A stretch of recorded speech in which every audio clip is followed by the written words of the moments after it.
I'm Scott Lucas. This is today's EA Worldview on Syria. Is this a game-changing offensive by the insurgents? Last week, we cautioned that no one was winning in Syria. We said that despite the gains by regime forces north of Damascus, that insurgents had made their own gains elsewhere, in the south of the country, in Aleppo province in the northwest, and that they could possibly make advances in places we hadn't thought of. 24 hours later, we were proven right. Insurgents struck in Latakia province on the western coast of Syria, moving in, taking the regime's last border post with Turkey, taking nearby villages, and eventually a group reached the Mediterranean, the first time that insurgents had extended their presence all the way from East Syria to the coast in the 3 years of the conflict. But what exactly does this offensive mean? First, the military effect.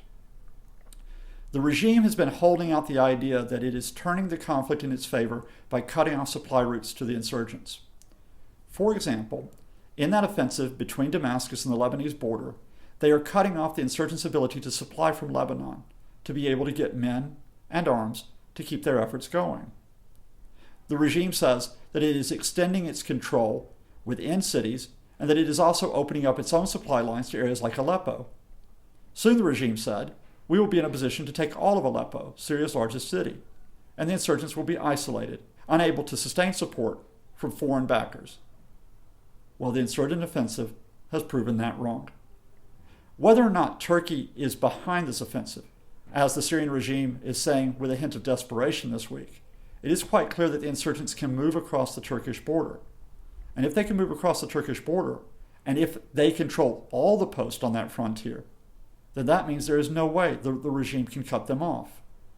They can't cut them off in central Syria, they can't cut them off in northwest, and they cannot even cut them off in Latakia province, which supposedly has been a stronghold for President Assad. How far will the offensive go militarily? We don't know. We don't know, for example, if the insurgents will try to move all the way on big cities, such as Latakia, Tartus.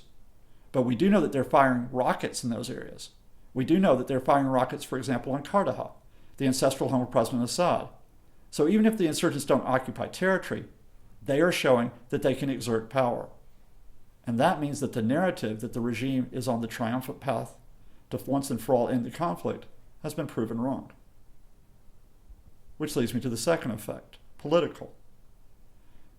Within 72 hours, the insurgents had wiped away all the media headlines in the West, as well as in Syrian state media, that Assad is winning. They had actually put aside the idea that there would be a quick resolution to this conflict, one in which the opposition would melt away. Consider that for the past week, the Syrian propaganda which kept saying there will be elections in the spring, elections that will confirm President Assad's hold on power, has disappeared. The effort that the regime was making to say that by the time we get to June, Assad will be confirmed in power, his military will have defeated the insurgency, and terrorism will have ebbed away, is now seen to be threadbare. Third, what the insurgents have established is that they are no longer dependent upon the goodwill or a nod from, say, Washington. The United States has not been supporting these recent insurgent activities. To the contrary, they have been hindering them. They have been holding up supplies in the south, for example, even as the insurgents made gains between Quneitra and Daraa. If the insurgents can launch an operation in Latakia, well coordinated, planned for months, sweeping through at least part of the province within days, then the signs are there that this is no longer a case of the U.S. and Saudi Arabia and the Gulf states as being essential for the insurgents to maintain their position within Syria. This conflict will go on and on and on, whether or not Washington decides to support or retreat from it. This is not to say that the insurgents have won the conflict. That would be just as foolhardy as those headlines in major outlets like the Washington Post last week that said that Assad is steadily winning.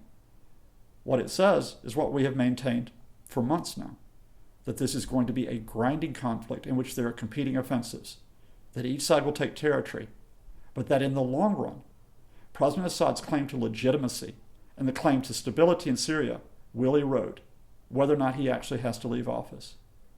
I'm Scott Lucas, and this is today's EA Worldview on Syria.